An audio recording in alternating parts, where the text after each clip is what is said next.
para você da nossa nova Diário do Brasil TV. Nós estamos iniciando mais uma edição do Viva o Voto do ano de 2025.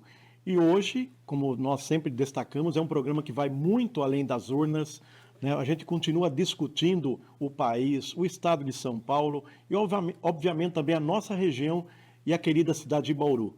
Nós temos a grata satisfação de receber hoje aqui em nossos estúdios a vereadora reeleita Estela Almagro, que foi reeleita única mulher da Câmara dos 21 vereadores, né, com 7.586 votos, a vereadora mais votada dessa atual legislatura. Também já foi ex-vice-prefeita durante 8 anos da cidade de Bauru, é uma militante histórica do Partido dos Trabalhadores, do PT, filiada desde 1994, portanto, há mais de 20 anos no mesmo partido. Então, Estela, muito obrigado por você ter aceito ao nosso convite de estar participando de mais uma edição do Viva o Voto. Eu que agradeço, Martini. E entrar nesse ambiente aqui me revive, assim, me faz reviver grandes e bons momentos da história aqui da nossa cidade. Então, uma satisfação estar aqui na Hoje Diário do Brasil, né, mas sempre TV Prevê. Sim. É um espaço que produz muito do debate político da nossa cidade, historicamente, da democracia local. Então, é um lugar onde eu me sinto em casa, né? Saudoso Duda, Sim. onde fizemos nessa bancada aqui grandes e bons debates. Divergimos e convergimos em muitos momentos aqui da história local. Totalmente repaginado, então vocês estão de parabéns, espaço maravilhoso, democrático, obrigado. Vocês fazendo história mais uma vez aqui com a TV. Tá. Bom, muito obrigado pelas palavras de reconhecimento e gratidão ao trabalho de toda a equipe aqui da Diário do Brasil.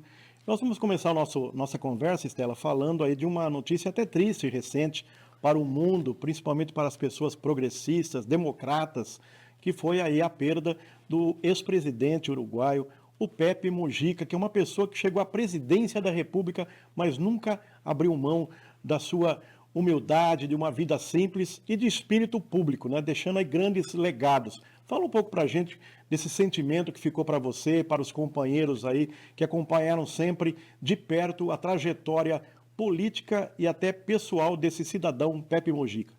Um cidadão do mundo, né?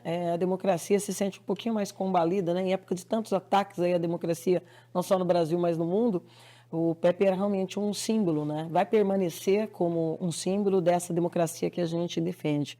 Forte, participativa, e ele viajava muito. Eu tive em pelo menos 3 momentos de ações políticas em que ele esteve no mesmo evento que eu. Sim. Simpático, agradável, né? Comunicativo. Durante o duro período, sofrido pelo presidente Lula, ele esteve com o presidente Lula, inclusive visitando em Curitiba, momentos duros da história, e o Pepe sempre foi o parceiro, o cidadão, o amigo, e sempre teve um compromisso com a democracia na América Latina, né?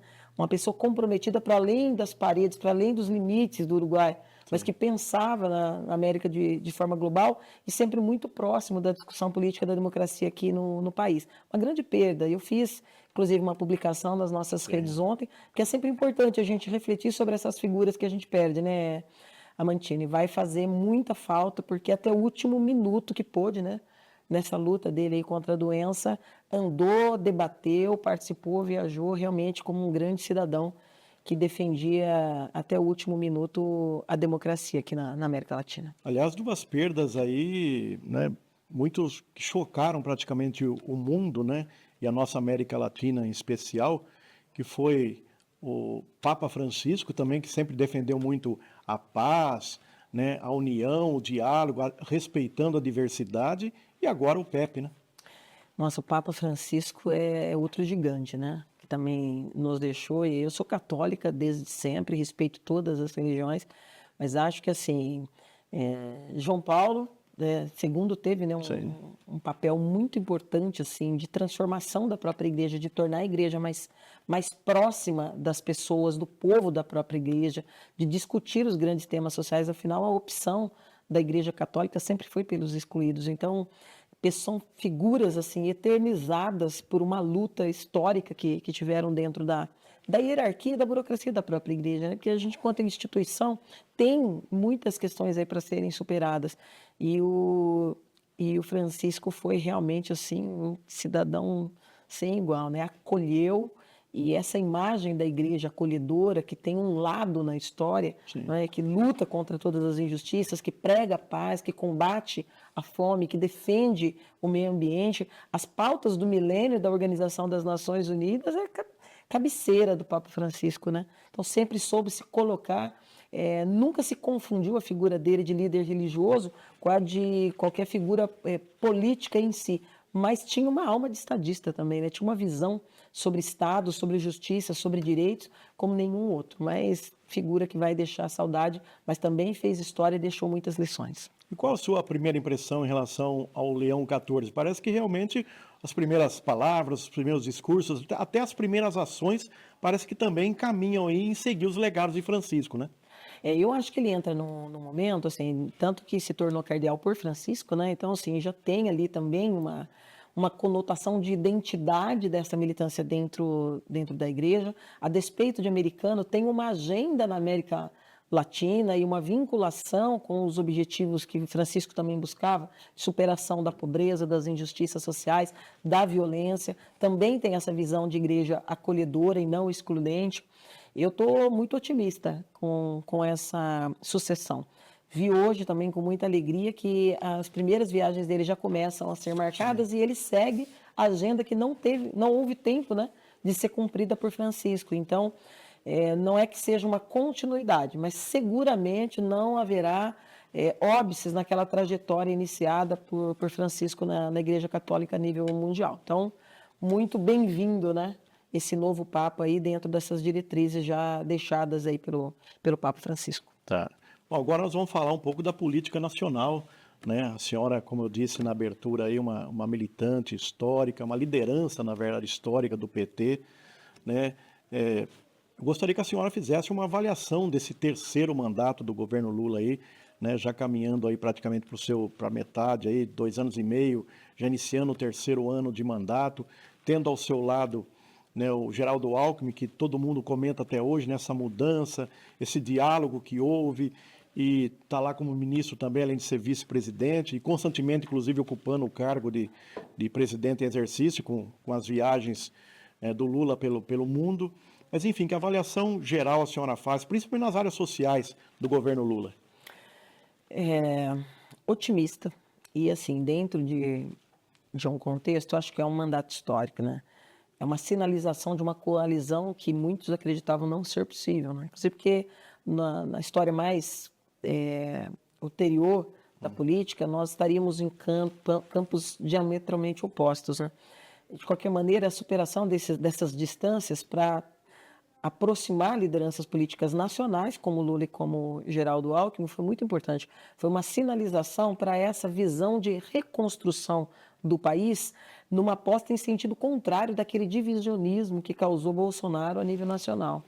E um governo que começou bem com essa sinalização da coalizão, porque é um governo de reconstrução. Se você pegar do ponto de vista social, do ponto de vista político, do ponto de vista econômico, do ponto de vista do desmonte de políticas humanitárias consolidadas nos governos anteriores, do Lula e também o governo da presidenta Dilma que o sucedeu, o governo Bolsonaro foi um momento de destruição dessas políticas, né? Não só um divisionismo, transformando o debate nacional da política num fla-flu, né? Um Corinthians e Palmeiras, que isso não tem a ver com a política num país que se rege pelo regime democrático como o nosso, mas criou essa cisão. E destruiu-se aí naquele período de Bolsonaro pastas importantes estratégicas, como da mulheres, direitos humanos, da pauta racial, uma série de outras ações que já vinham no escopo dos governos anteriores, depois acabou sendo totalmente dilapidado, desapareceu, né? Precarizou. Então, é um governo que recomeça isso, né? E essas viagens do Lula, eu sinto que ele faz com muita tranquilidade, sabendo que tem ali agora o Geraldo e que eles têm essa harmonia na gestão e na discussão do futuro do país. Muita dedicação, muitas horas e muito esforço, inclusive orçamentário, para você reconstruir o que nos 4 anos anteriores foi destruído. Nesse terceiro, caminhando aí para o final do terceiro ano, chegando no meio dele, eu acho que muitos dos objetivos que eles colocaram já foram implementados. independente desse divisionismo que ainda existe, é que as pessoas de bom senso conseguem reconhecer que passos importantes foram dados para você poder restaurar o Brasil e superar esse divisionismo, né, que não leva ninguém a absolutamente lugar positivo nenhum, e você realmente discutir as políticas públicas para aquelas pessoas que mais precisam da política pública, que é a população, né? Quem paga imposto, né? Sim. Às vezes a pessoa fala, não paga imposto de renda, né? Mas paga imposto em absolutamente tudo que faz, né? Cidadão paga imposto quando compra caneta, quando compra bala, ou arroz, né? E quem banca a política pública local, estadual e nacional é o cidadão. Então, essa reconstrução de Lula e Alckmin para o Brasil é de colocar de novo o Brasil a serviço dos brasileiros, aqueles que mais precisam das políticas públicas nacionais. Agora, o PT, o partido da senhora, se prepara aí para fazer convenção nacional, estaduais e também até municipal. Esse momento aí dos preparativos para a convenção nacional, principalmente, como é que a senhora enxerga? Porque a gente já viu várias declarações, no primeiro momento até o Edinho Silva estava quase como candidato único, aí o Rui Falcão também acabou lançando o seu nome, tem outras pessoas, o próprio vice-presidente atual, o Quaquá, diz também que é um pré-candidato à presidência. Enfim, essas divisões internas faz parte da história do PT, são legítimas, democráticas. Como é que a senhora acha que o PT vai chegar para a convenção nacional, sendo que eu acho que o principal projeto deva ser a reeleição do presidente Lula? Eu acho que mais próximo da unidade do que está agora. Não é? Isso é comum, viu? A despeito dessas polêmicas, as correntes internas sempre existiram no PT. Em alguns momentos em que as correntes internas passaram a ter uma autonomia grande demais, a ponto de colocar a risco a unicidade das decisões políticas que o partido tinha que tomar a nível nacional, até porque é um partido nacional, esses movimentos foram coibidos, limitados, né? Então, inclusive, algumas delas sendo convidadas a deixar o partido em alguns momentos da história do partido a nível estadual e a nível nacional. Mas faz parte da história do PT você ter essa disputa pelos rumos do partido. Isso ajuda o partido, viu, Armantini? Isso alimenta essa disputa por rumos e para que partido nós somos e para o que nós servimos.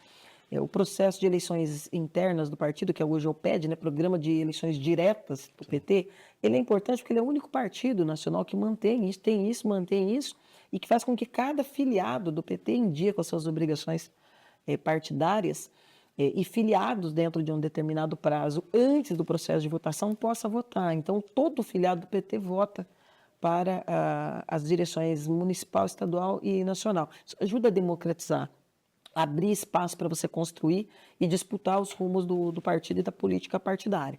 O PT não pode perder, assim, em nenhum momento dos seus objetivos maiores.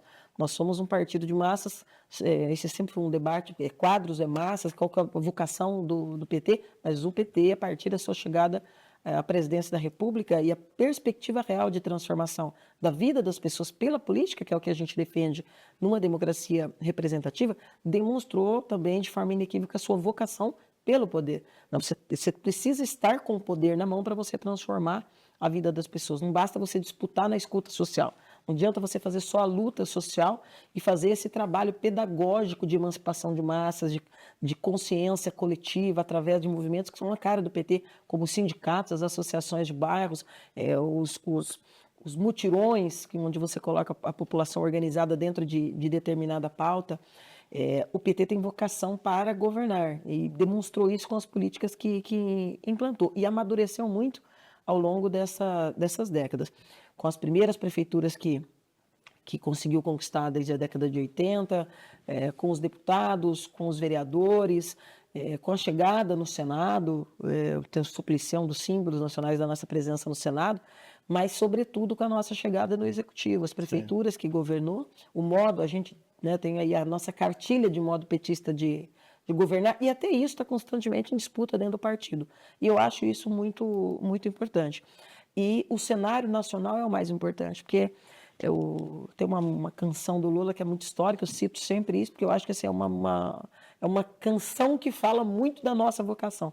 Uma cidade parece pequena se comparada com um país, mas é na sua e na minha cidade que a gente começa a ser feliz. Sim. E é fato que a União é uma metáfora, né? O Estado é uma metáfora, que existe, são quase 6 mil municípios a nível nacional, e o Estado de São Paulo com quase 600. Então, com mais de 600. Então, é isso que que é o compromisso número 1 do partido. Você tem as pautas municipais, acabamos de passar por uma eleição municipal, de você tinha uma estratégia, mas a disputa sendo do poder central para o PT precisa continuar sendo o nosso foco e a nossa estratégia. Então, eu não digo que nós chegaríamos com candidatura única em junho para votação. E não sei nem se é esse o objetivo, né? Acho que o Lula é um grande maestro interno, é uma grande força interna em torno dos debates, que em alguns momentos divide o partido, ele é aquela figura que, né, aglutina, né? aglutina novamente.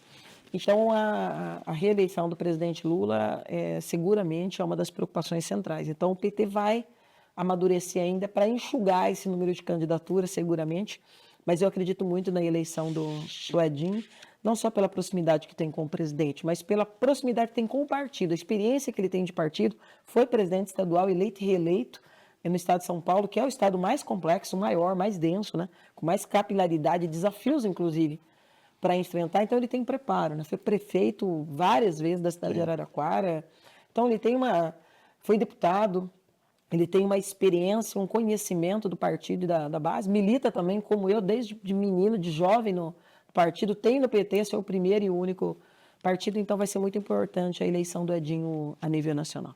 E que avaliação a senhora faz aí das pesquisas recentes? Parece que a população não está entendendo muito bem, não está respondendo a essa avaliação positiva que a senhora fez do governo. Está faltando realmente, tem erros estratégicos na comunicação? Eu acho que você tem erros e acertos, mas eu acho que nós estamos muito longe do período eleitoral. Você tem o retrato mais efetivo e real é o que antecede ao momento eleitoral. Você vai ter momentos de pico de aprovação, você vai ter momentos de quedas, como foi o fatídico desencontro do debate do PIX, por exemplo. Então, todo governo está sujeito a avaliações momentâneas que podem arranhar a sua imagem ou levar a alguns equívocos coletivos, né? E aí você tem algumas figuras de oposição que não faz o trabalho, o debate da oposição dentro de uma lógica, uma seriedade, um compromisso com a verdade. A gente vive uma época de fake news ainda, infelizmente. A inteligência artificial, que deveria servir a muitos propósitos, inclusive da medicina, da educação, não é, da ciência, e serve, de outro lado, abrir o portão do inferno das redes sociais para você alimentar um mercado imenso de mentiras, né, de falsas informações, aí aliado a um quadro que infelizmente, ainda é uma realidade nacional que precisa de muita superação, que é de você ter preparo, educação e cultura para que as pessoas saibam distinguir. Você vê vídeos, às vezes, até de forma debochada, em que as pessoas acreditam que ele é verdadeiro, sem pensar na política, né? Sim. Imagens, coisas assim, corriqueiras do cotidiano. Então, é muito difícil ainda para as pessoas separar. Esse debate, eu acho que o Congresso e o Supremo ainda precisam avançar muito, que é essa questão das redes, porque isso costuma pautar não só as intenções de votos, costuma mexer com a intenção de voto, mas isso mexe também com resultados eleitorais. Mas eu tenho muita tranquilidade de que a comparação do que nós tínhamos com o que nós temos agora com Lula e Alckmin, né, o Brasil que nós tínhamos e o Brasil que nós estamos tendo e construindo ainda, em cima de muitas dificuldades e de reconstrução de políticas que foram destruídas, educação, cultura, saúde, assistência, enfim. Esse comparativo seguramente dará consistência para o eleitor optar pela continuidade da reconstrução e da mudança e não o retrocesso que o governo anterior representou para o país. Tá. A senhora tocou em Congresso, é muito importante a opinião da senhora, até porque também a senhora está no Legislativo Municipal aqui. Esse modelo presidencialismo de coalizão, qual a avaliação que a senhora faz? Faliu esse modelo? Então, eu acho que nós estamos num processo de falência de valores que compromete qualquer tipo de modelo, né? E essa é uma grande questão. Eu acho que cada vez que se busca modificar o processo eleitoral, as regras eleitorais, inclusive eu acho que teria que ter uma regra ali na Constituição, dentro no mesmo patamar das cláusulas pétreas, sabe? As que não podem ser alteradas, Sim. porque esse jogo eleitoral que muda as regras a cada eleição e acaba comprometendo, inclusive, o nosso sistema e o nosso regime, é muito ruim, fragiliza demais. Nem o eleitor, nem o candidato sabe como que ele entra na eleição e dentro de que regras. E aí o oportunismo que, infelizmente, pauta uma maioria dentro do Parlamento Nacional, vai fazendo com que o Congresso olhe para essas regras de acordo com o seu propósito. Então, tipo, se isso aqui vai nos beneficiar, a gente agora altera. E isso impacta, inclusive, depois na sustentação dos executivos, não é? Fragiliza demais a figura do presidente, como fragiliza nas esferas estadual e municipal a figura de quem está à frente do executivo também. Então, isso é uma coisa que, sim, essa semana, inclusive, nós debatíamos isso ali nos bastidores da Câmara Municipal. Com qual regra a próxima eleição municipal se fará, né? Dentro de quais parâmetros? Você não sabe. Porque aí, oportunisticamente, o Congresso acaba criando a regra depois de testá-la na eleição municipal. Isso compromete toda a estrutura, porque você não está dentro de uma tranquilidade que ó, nos próximos anos será dentro dessa regra. Vou te falar qual que é a minha, por exemplo, nas regras de eleição, que acaba tendo implicação em como se compõem os parlamentos e com que tranquilidade você faz alianças eleitorais e tem planejamento de médio prazo para tocar um mandato. Eu gosto da regra de 2020. E eu, particularmente, Estela, minha visão política e partidária é que a regra de 20 ela é mais correta, justa e adequada. Por quê? Porque os partidos políticos não tinham aliança nem federação e os partidos se viam obrigados a investir nos seus quadros, a preparar os seus quadros e com antecedência. Fortalecia o partido, Fortalecia o partido. E você tendo partidos fortes, você tem um propósito maior em pessoas que procuram os partidos para se filiar, para onde caminha esse partido ou não, qual que é a possibilidade de futuro que ele tem. E para o governante também, viu, Mantini? Eu acho que para o prefeito, você faz aliança com 5, 6 partidos políticos. Agora, quando eles estão no contexto de federação, por exemplo, que é o do momento, você tem posições muito contraditórias. Sim. Muito contraditórias. Dentro de uma mesma federação e que a federação apoia um determinado candidato ao executivo. Mas isso cria algumas distorções. Quando você trabalha com a regra de 2020, além de você investir em partidos mais fortes, você também dava uma clareza maior para esse modelo de governo de coalizão que ainda nós temos no país. Agora, precisa diminuir, né? O número de partidos. Partido. Não é possível nós termos mais quase 40 ideologias, né? Muito partido político, de fato. Você tem partidos históricos que algumas modificações vão criando empecilhos reais, né? É o caso de alguns partidos, inclusive do campo da esquerda, que sofreram muito impacto com as cláusulas ditas de barreira.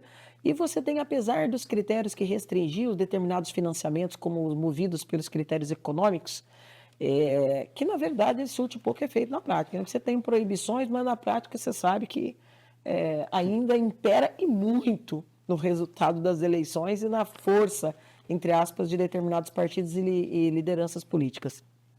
Tá aí. Nós estamos falando com a Estela Almagro, vereadora reeleita aqui de Bauru, a mais votada, e nós voltamos já para um bloco local. Nós vamos falar muito aqui da cidade de Bauru. Voltamos já com o Viva o Voto.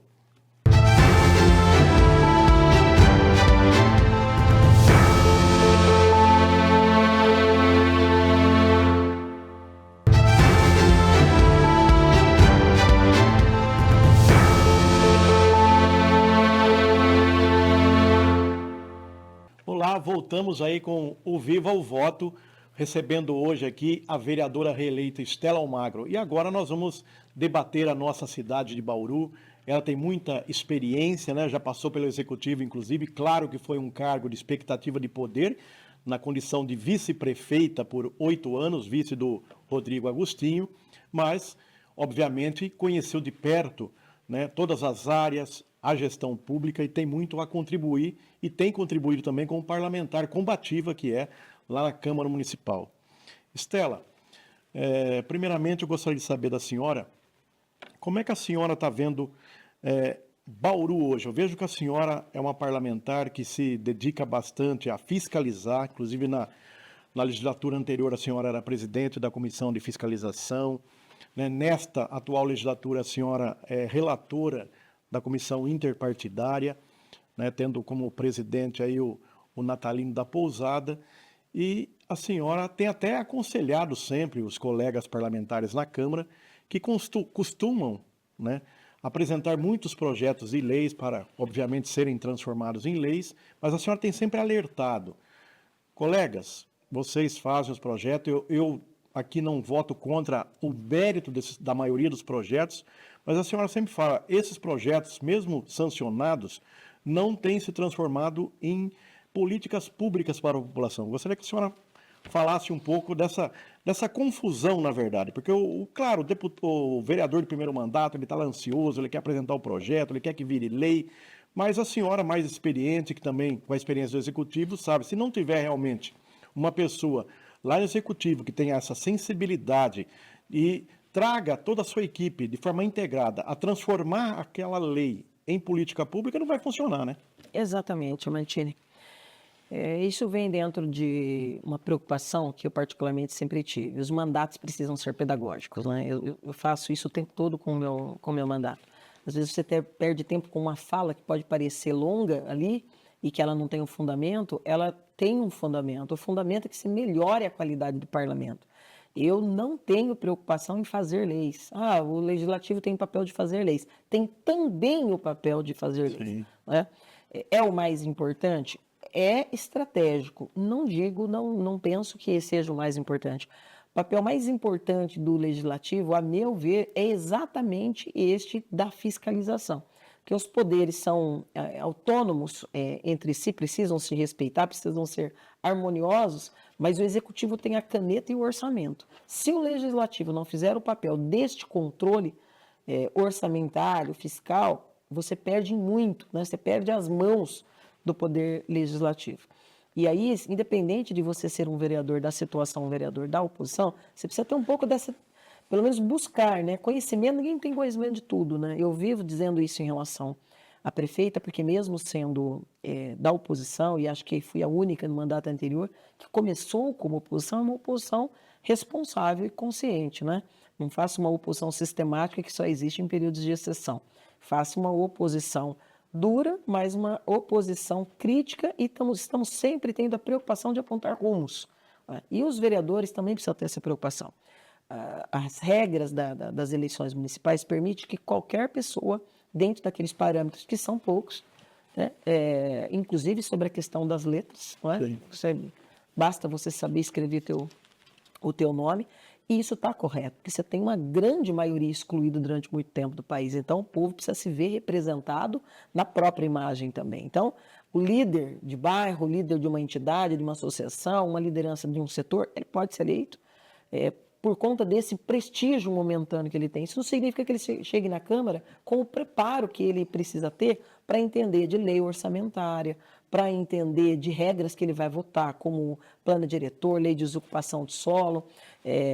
Essa semana nós debatemos, por exemplo, a atenção primária à saúde e a atenção ao projeto de saúde da família no âmbito do município. Não é todo mundo que entende, a maior parte não sabe o que é o PNAD, não é? Que é o programa que estabelece, a portaria que estabelece as regras para a saúde da família. Estar dentro do poder, ele não é só o voto, porque ali cada um vale um, né? O voto é um e acabou.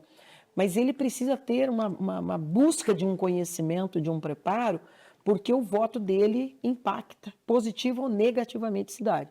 E aí, quando você tem uma prefeita que não tem este preparo estratégico de conhecimento da máquina pública administrativa, se você tem uma maioria parlamentar que não tem essa preocupação, então essa fabriquinha de pequenos projetos visa resultado. Então, você percebe que tem alguns vereadores que têm a preocupação de dizer, em 3 meses eu já apresentei 7 projetos. E aí você não vê a mesma preocupação nos parlamentares de daqui 2 anos dizer, olha, as 7 leis que eu criei naqueles primeiros 6 meses surtiram tais e tais resultados. Porque você tem uma outra dimensão do problema com essas leis. Uma é a efetividade delas. Então, você criar leis autorizativas é uma bobagem. É só para você mexer na pauta. Porque o prefeito já é autorizado, ele tem poder discricionário para implantar a política que ele quiser. Né? Seja de consciência coletiva, seja de projetos que autorizam a fazer campanhas educativas. O prefeito pode fazer tudo isso. O prefeito precisa querer fazer tudo isso. E ao querer, ele também tem que fazer uma previsão orçamentária, porque senão é retórica, né? É discurso apenas e ele não vai fazer. Nem todo vereador tem esse preparo. Eu tenho tido a preocupação de dizer, não é que não tenha mérito, mas se não tem efetividade, então não vamos mais apresentar esse projeto. E vamos exigir do governo discussão sobre determinados temas. Quando nós discutimos a saúde da família essa semana, por exemplo, quero inclusive mais uma vez parabenizar a postura do secretário de saúde, porque eles colocam à disposição de dizer, eu quero fazer esse debate de alto nível, e disse, esse debate foi de muito alto nível. Cerca de 9 parlamentares participaram da discussão política, e mesmo com essa proibição da prefeita agora, né, com a ADIM, de que servidores participem do debate, servidores da secretaria não podem mais ser convocados, o secretário se abriu para um debate de uma natureza que também faz parte das preocupações, deveriam fazer, dos vereadores. Qual seja, basta eu pedir mais 4, 5 unidades de saúde da família? Não, preciso conhecer o PNAD, que é a portaria que regula, né, a atenção.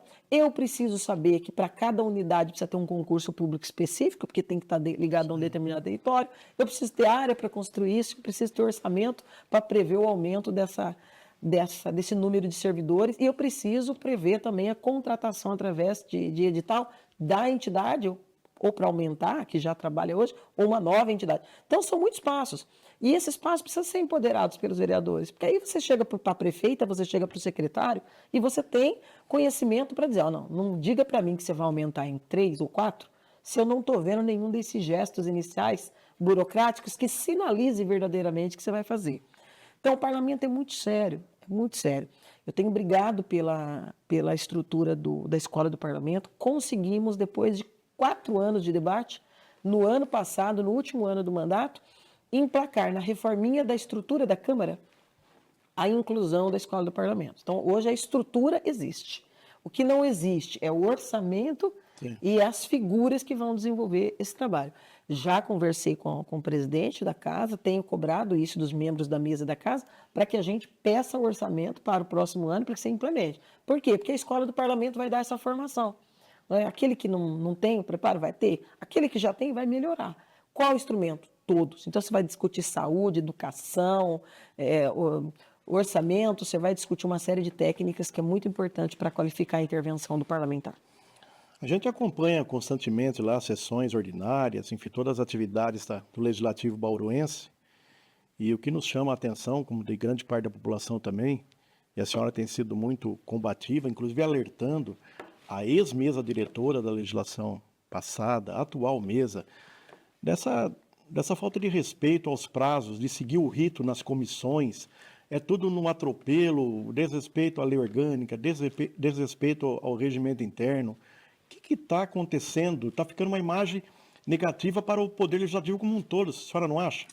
Eu acho preocupante, e acho mais preocupante ainda quando você vê, diferente de outros períodos, um silêncio muito grande do Ministério Público, né? E isso eu tenho cobrado na tribuna, com todo respeito, mas promotores também são servidores públicos, né? Eles têm lá o seu mistério, têm a sua função, recebem para isso, como os vereadores, né? Quando não fazem também é uma omissão criminosa que precisa ser colocado de forma mais exposta. Me preocupa quando há, inclusive, esses movimentos. Na última semana, o presidente e a mesa, ao faltar com as suas obrigações nas tramitações internas, de outro lado, se dedicou um tempo grande para passar uma tarde no Ministério Público para um encontro de agendas institucional. Nada contra você estabelecer essa postura respeitosa de um poder conversar com o outro. Mas isso não pode, em hipótese nenhuma, significar anuência ou sensação de anuência para os desmandos que a mesa tem praticado. E isso é muito desrespeitoso com os parlamentares. Então, você pega temas muito específicos e muito caros para o município, e caros do ponto de vista de honorário erário. Você pega a concessão do tratamento de esgoto, que é algo que nos impacta por 30, possivelmente 60 anos, que vai custar bilhões de reais, que é o cidadão que vai pagar. E aí você vê que nesses processos atropela o regimento, tira o direito das comissões e tenta calar a oposição para que as facetas mais complicadas desses projetos não sejam expostas para a população. Você pega agora os 40 milhões para o DAI para fazer supostamente 2 poços, um projeto que chega na casa sem nenhum estudo geológico. Então, como é que você tem certeza que você pode investir 40 milhões e que ali terá água? Você precisa ter um estudo geológico. Sim, claro. Nada contra o empréstimo em si, mas como é que se discute a modernização do parque energético com implantação de energia fotovoltaica a partir de um financiamento que se mistura para a geração de mais água, né, para captação a partir da perfuração de 2 novos poços. E aí atropela as comissões de novo e tira o direito da oposição. Aí você vê esse organograma horroroso que está criando problemas enormes para a máquina pública. De novo, atropela o direito das comissões. E você vê o Ministério Público achando que isso é problema interna corporis. Isso não é interna corporis, não é? Já estou pensando, inclusive, em entrar com uma ação para que a Justiça declare se está vigente ou não a resolução que criou o regimento interno, que é uma lei. Se está vigente, não pode ser atropelado. E se ele é atropelado, precisa incomodar o Ministério Público. especificamente o da cidadania de patrimônio, porque nós estamos lesando o erário público, o poder legislativo, na medida em que não cumpre com o seu papel nessas etapas e não dá voz para o povo. Sempre foi um ditame a nível estadual e nacional da atuação do Ministério Público que representa o interesse difuso e coletivo da população, a escuta social e, com o que ele chama de controle social, e o parecer técnico. Então, como é que eu aprovo 40 milhões para o DAE se eu não tenho parecer técnico lá dentro do processo? Então, isso está errado. Por que eu tiro o direito da comissão interna que tinha o direito de ter prazo de analisar? Está errado. Está passando por cima de regras. Essa postura está sendo reiterada, né? São 2 mesas extremamente governistas, né? Foi assim com o Marcos no primeiro biênio do ano passado, mandato anterior, foi com o Júnior no segundo biênio, onde inclusive a concessão foi aprovada daquela forma absurda, e agora, em pelo menos 2 momentos, com o Marcos de novo. É muito ruim isso. Isso é muito ruim. Não é ruim só para a Câmara, não é ruim só para a mesa, não é ruim só para os vereadores. É importante que as pessoas entendam que quando isso acontece, não é a Estela que está sendo lesionada, não é o vereador Segala, que é da oposição junto conosco lá, não é situação oposição. É um debate sobre cidade e sobre o orçamento que é seu, que é do povo, que é de todo mundo. Isso é muito sério. Aliás, lembrar a população que o Ministério Público é uma instituição. A Câmara Municipal é um poder. E também eu até fiquei surpreso com recentes declarações lá de vereadores dizendo que foi se consultar no Ministério Público.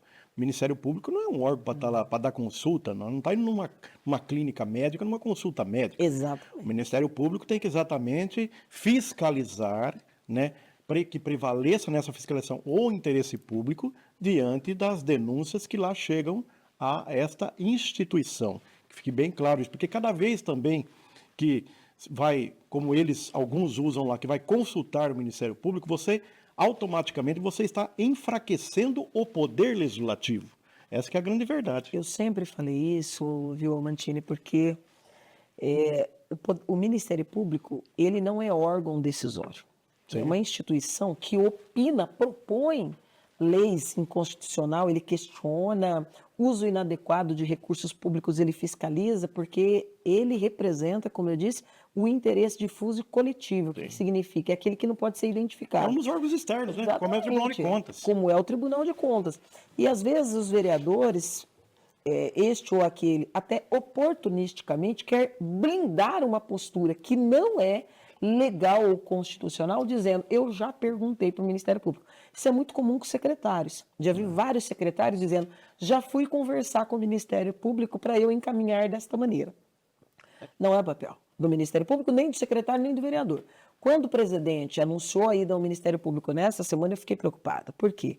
Porque primeiro mostrou lá uma tarde mesmo de refrigerante, gravação, conversa, envolvendo inúmeros promotores, enfim. Segundo, porque na parte final da sua fala, o presidente do Poder Legislativo já disse o seguinte, inclusive o promotor do urbanismo deixou claro que a discussão de plano diretor e lei de ocupação do solo não envolve o Ministério Público. Será assunto a ser resolvido entre o Executivo e o Legislativo. Mas só faltava ele ter dito algo diferente. Será exatamente isso. O Executivo vai propor, o Legislativo vai aprovar ou não, tem que exigir o controle social e o parecer técnico, e havendo qualquer possibilidade de lesão aos interesses difusos e coletivos da população, claro que o promotor vai ter que atuar sob pena de prevaricar. Sim. Então, cada um no teu papel, cada um no teu quadrado. E quando há essa confusão por parte de instituição ou por parte do poder, é muito ruim. Essa confusão de para que serve, para onde caminha o parlamento, tem tornado Bauru meio que flertando com a sucupira mesmo, né? Aí tem algumas coisas que acontecem que só falta chover ouro. Dizem alguns aí que aqui é tudo verdade. Exatamente, aqui é verdade, né? Não tem, tem lá a história do cemitério, né? Precisava alguém morrer para poder inaugurar o cemitério. Aqui a gente já tem até gerente de hospital que não existe, né?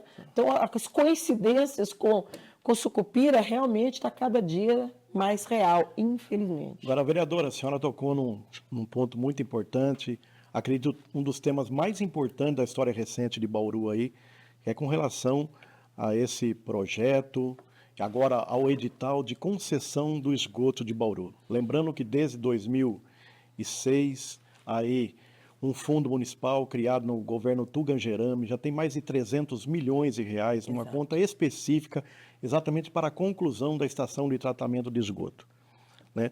Passou-se o projeto de concessão, o executivo fez o edital e tanto uma das empresas de saneamento do país, que tem expertise na área, que participa de muitas licitações, inclusive na Bolsa de Valores de São Paulo, foi lá, fez várias reclamações em relação a pontos do edital, o tribunal acatou, deu um prazo para o executivo responder agora a esses questionamentos. O ex-vereador Coronel Meira foi na mesma toada, também conseguiu frear esse processo. Enfim, gostaria que a senhora fizesse uma avaliação e se de fato Bauru, nesses próximos 3 anos e meio, até o final do governo Suelen, se a senhora acredita ainda que o bauruense poderá iniciar uma nova fase de melhoria na sua qualidade de vida ambiental e social. Amantini, eu acho difícil. Eu acho difícil porque o que nasce errado tem uma tendência muito grande de permanecer no erro se não houver disposição de quem praticou o erro em corrigi-lo.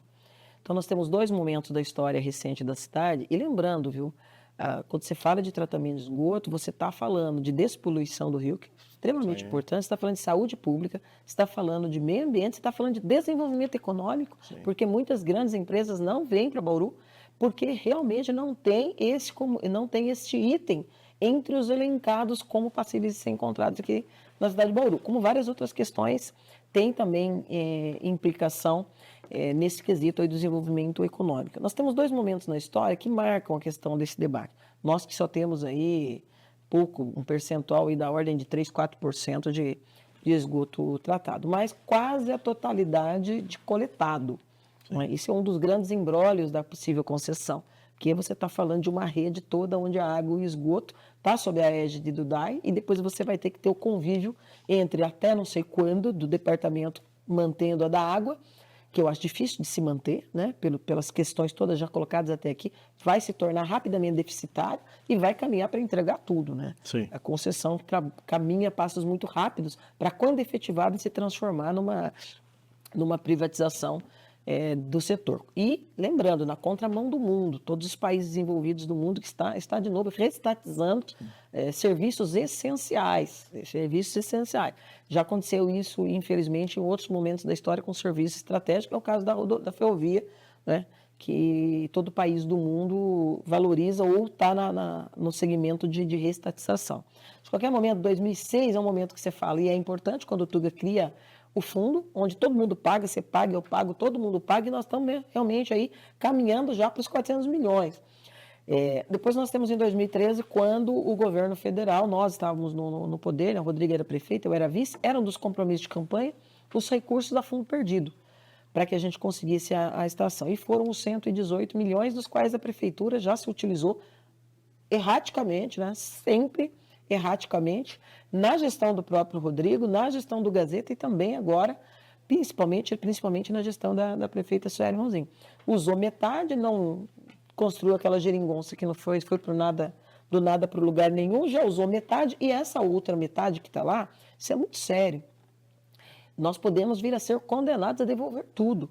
Não só os 60 que está lá vinculado, mas os 60 que já gastou, com juro e correção monetária de 20 anos.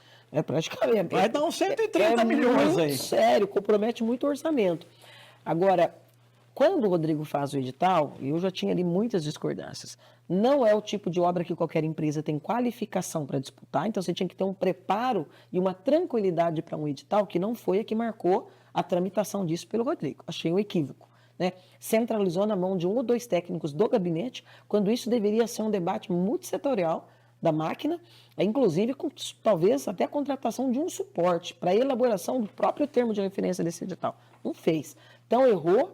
No segundo momento, com Gazeta, a tentativa de consertar os desconcertos do primeiro chamado do edital também não logrou êxito. Passou a Câmara Municipal por uma comissão especial de inquérito em relação à questão dos recursos para o tratamento, e continua os mesmos 4%. Ó, é uma novela desde 2006, onde todo mundo está pagando, de uma forma ou de outra, mas não saiu do lugar. Então, você tem um problema, e o problema é de gestão.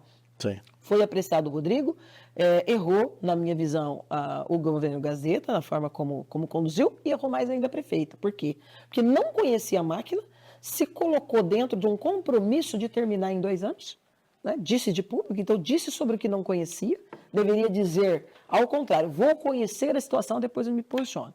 Então disse, não, vou entregar em 2 anos.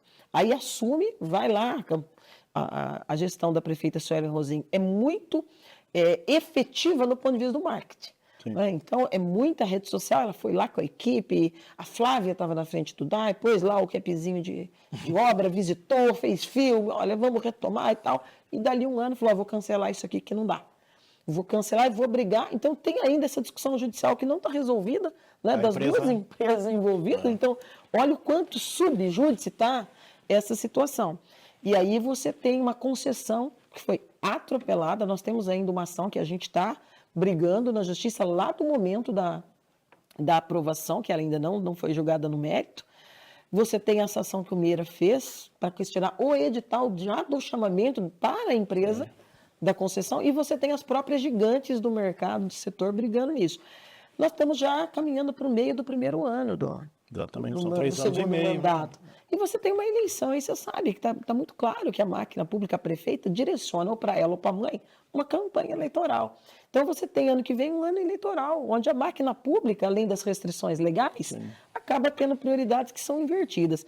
Não quero ser pessimista, mas o quadro é muito ruim desse ponto de vista. E quando é ruim desse ponto de vista, volta de novo, todos aqueles itens. É ruim do ponto de vista ambiental, do ponto de vista da saúde, do ponto de vista do desenvolvimento econômico, mas acima de tudo da franqueza, né, que acaba não tendo do governo de explicar essa celeuma toda para a população, para que ela entenda em que contexto, nesse momento, nós estamos. Sem contar que esses quase 400 milhões, no projeto da concessão, ela inclui para dizer, vou liberar, a empresa vai poder usar. Então, aquilo que... Você entende? Então, assim, é muito complexo, muito difícil de você ter otimismo de dizer, não, vai descascar esse abacaxi e vai fazer disso um bom suco, vai dar bom, vai dar certo ao longo de 2, 3 anos para que esse tratamento aconteça. É muito pouco provável. Bom, a senhora também tem uma ação destacada na área da saúde e também, né, todo mundo vem acompanhando. Na LDO não há nenhum recurso previsto para a construção do hospital municipal, que há um bom tempo também vem sendo divulgado, que vai sair do papel, né? E também teve nesse projeto de aprovação do organograma até a nomeação de uma gerente para um hospital que não existe, né? Não existe um projeto, tem uma discussão até jurídica aí da contrapartida da Uninove. Enfim, que avaliação a senhora faz desse processo todo aí? Outra aberração, né? Então, uma das críticas que a gente tem feito para a prefeita é justamente isso, né? Aquilo que você não conhece tem que buscar conhecimento para fazer. Propor a revisão de um organograma, pagar 1,5 milhão para a fundação, que é a FADEP, e deixar que o seu assessor de gabinete, no caso o Daniel Freitas, que se mete em absolutamente tudo, modifique esse programa. Combinar com a Câmara Municipal, através da mesa, para fazer de novo de forma atropelada e aprovar um organograma que muda todas as secretarias da noite para o dia, sem discussão, sem debate, sem audiência pública, obviamente era um tiro no pé. Agora, não é um tiro no pé só da prefeita ou da máquina, é do povo. Porque quando você vê uma cidadã sendo nomeada para ser gerenta de um hospital que não existe, não tem alicerce, não tem projeto, você mora... Chamou muita atenção. Chamou muita atenção. E aí não adianta, viu, Mantini? Quero aqui até fazer jus aos nossos servidores. Esse pretexto colocado de público é ainda pior a emenda do que o soneto. Como é que você fala que a pessoa errou digitação? Não existe digitação. Na verdade, quando os secretários vai enviar modificação, nomeação, exoneração, esses arquivos saem prontos, vai para o gabinete mandar para o DCD. Então, ninguém vai digitar da cabeça. Você acha que alguém, um funcionário da burocracia, ia lá sentar no computador e digitar lá do nada? O Mantini, eu acho que ele merece isso aqui, ó. Eu vou tirar isso aqui, ó. Ele não vai ser técnico disso aqui, não. Ele vai ser gerente do hospital que não existe. Qual que é o problema? Problema do governo, que queria encontrar um lugar onde acolher aquela servidora, aquela pessoa, que é de confiança dela, da prefeita. Na estrutura que a prefeita construiu, não tinha. Então, vou pôr aqui mesmo, sabe? Não tem tu, vai tu mesmo. É exatamente isso que eles fizeram. E culpa dos vereadores que aprovaram, aceitaram atropelar o processo e não nos permitiu o debate. Por quê? Eles nos diziam o seguinte, Mantini, isso é só autorização. Depois ela pode mudar, porque nada vai, não precisa nem de impacto financeiro, previdenciário ou ordenador de despesas, que não é verdade, e não está ferindo a lei de responsabilidade fiscal e nem precisa do impacto previdenciário, porque essas nomeações não poderão ser feitas agora. A nomeação da Ana Paula Merli para gerente do hospital que não existe foi a prova de que nós estávamos corretos. Sim. Claro que pode, a estrutura está criada, não é autorizativa, mudou o organograma definitivamente, inclusive do ponto de vista da saúde pública, uma catástrofe, porque tirou ali a especificidade que tinha de um departamento apenas para a atenção primária à saúde. E agora colocou tudo sob a égide de um grupão, não é, com 10, 15 áreas para ser tocada por um único gestor, que é um tal de coordenador de políticas públicas, e mistura urgência com atenção primária, com emergência, muito ruim. Então, o exemplo do hospital, que é só um terreno, né? É só um terreno da prefeitura que ela desafetou, era para a área verde, para a praça, enfim, desafetou, passou pela Câmara para dizer, ó, aqui futuramente pode ter um hospital. É isso. Mas não fez a previsão adequada orçamentária, não falou de onde sai o dinheiro, não discutiu com o Conselho Municipal de Saúde que modelo de hospital, não discutiu com a Câmara que modelo e que tamanho de hospital, o que vai ser um hospital dia, não é? Que reúne as condições, vai ter orçamento para tocar isso? Ela não está fazendo nem o básico da atenção primária, que é a obrigação constitucional do município. Então, esse atropelo é muito ruim, cria esses constrangimentos que vai tornando mesmo Bauru uma sucupira. Literalmente uma sucupira, né? E toda sucupira precisa ter seu odorico. Vereadora, nós temos recebido aqui muitas reclamações de motoristas, de usuários lá do viaduto João Simonetti, que até é uma obra considerada pequena ali, falta uma alça de 80, 100 metros ali para ser concluída, para garantir um acesso viário importante para aquela né? Anum de Assis, enfim, toda aquela região, né? Terminal rodoviário, enfim, comparando, né? Quer dizer, a ET dificilmente vai concretizar a obra, vai sair do papel, o hospital municipal, a marca desse governo tende a ser também só recape asfáltico, e a questão desse viaduto aí, não dá para resolver esse problema lá, a senhora acredita? Então, você vê, passou 4 anos e agora já vai para 4 anos e 6 meses praticamente em que essa alça aí, que não chega a 100 metros, não foi resolvida. Você pega o calçadão, 1 ano e pouco depois, um cancelamento de resultado de certame licitatório para chegar na quadra 3 do calçadão. Então, vai terminar o mandato para poder chegar na Catedral, na Praça Rui Barbosa. Leva-se muito pouco a sério nesse governo a política macro. Eu gosto de usar um termo que é fazer política de drone, para exemplificar que a melhor forma de você fazer a política pública é você olhando de cima.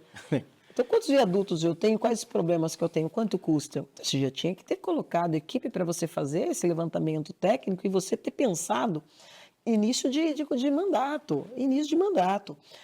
Quando você faz a equipe de transição, tem um propósito, não é para as pessoas se conhecer, ó, boa tarde, eu estou saindo, e o outro, bom dia, eu estou chegando. Sim. É para você conhecer o que tem de pendência, o que tem de contrato, o que tem de problemas e de embrólios.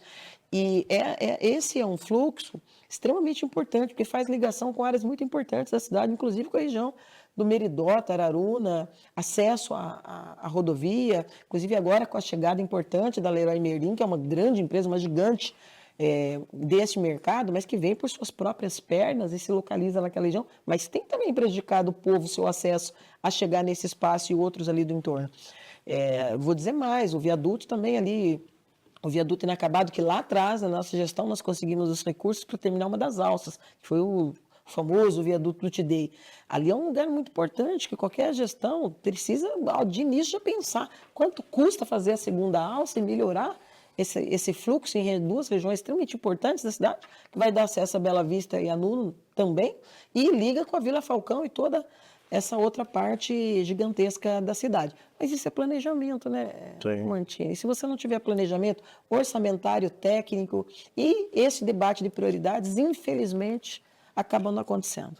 Bom, estamos chegando ao final do programa, gostaria que a senhora falasse da importância que é Bauru e a nossa região ter representatividade política, tanto no Congresso Nacional quanto também aqui na Assembleia Legislativa de São Paulo. Hoje nós não temos deputado estadual, nós não temos deputado e nem deputada federal. Fala da importância, quanto Bauru e nossa região está perdendo por não ter de fato alguém que nos represente nos dois parlamentos, né? E qual é o projeto político da vereadora Estela para 2026? Eu tenho um problema de permanência por tempo muito grande de qualquer figura, sabe, pública dentro de um determinado mandato. Então, eu acho, por exemplo, que deveria ter uma regra que você não poderia ser vereador por mais do que 3 mandatos ou deputado por mais 3 mandatos. Você teria que dar um interstício para depois você poder pensar numa volta. Porque há um esgotamento daquilo que você pode fazer dentro daquele conhecimento que você tem. Se não vira emprego ou vira aquela coisa trivial em que você não vai avançar, mas você fica marcando a posição e não tem alternância de poder. Primeiro mandato de vereadora me deu uma experiência muito grande, não só porque você tem a tribuna, você tem a voz, mas porque me deu a oportunidade de entrar dentro da estrutura da máquina mais do que eu tive nos 8 anos como vice. E conhecer os programas e criticá-los, e apresentar saídas, e debater, e fazer diligências, e fiscalizar, e instrumentalizar espaços importantes do Poder Legislativo. Eu quero poder, agora em 2026, levar essa experiência para um outro âmbito, né? Eu imagino que nós teremos preparo para fazer a fiscalização de quem quer que seja o governador, com a mesma força com que nós fizemos essa fiscalização para a chefe do Executivo aqui em Bauru. E levar esse debate mais elevado também para a Assembleia Legislativa. A região perde muito sem ter representação, e já chegamos a ter 2, 3, né? Sim. Grandes e bons momentos, quando o Pedro foi representante da cidade, inclusive Bauru e região, né? Não só Bauru, mas Sim. toda a região sentia muito essa diferença. E em outros momentos, com outras figuras aí também que representaram muito bem. Mas Bauru precisa ter. Bauru tem 400 mil habitantes e tem quase 300 mil eleitores. Você poderia eleger 2, 3 deputados estaduais, 2, 3 deputados federal, como outras regiões já têm, não é?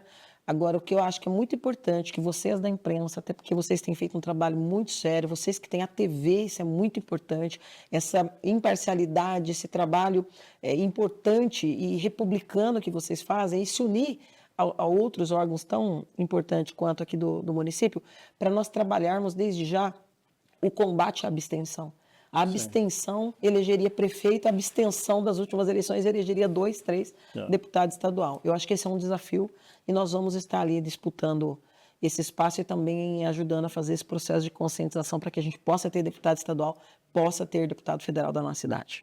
Tá aí, então, mais um Viva Voto chegando ao final. Como eu disse, um programa muito além das urnas, e hoje a gente teve o prazer aqui, né, de receber a Estela Almagro, que já antecipou aí que é uma pré-candidata a deputada estadual em 2026, uma porta-voz aí da nossa região, que está faltando bastante lá no Congresso Nacional e também na Assembleia em São Paulo. Muito obrigado pela companhia e nós voltamos em breve com mais um convidado, uma convidada do Viva o Voto. A você, Estela, também nosso muito obrigado por ter aceito o convite. Obrigada, Mantini, obrigada a toda a equipe aqui de bastidores, um super abraço para o Renato e por essa iniciativa maravilhosa que é mais uma vez um programa que com certeza vai revolucionar as telinhas aqui de Bauru e região. Muito obrigado a todos.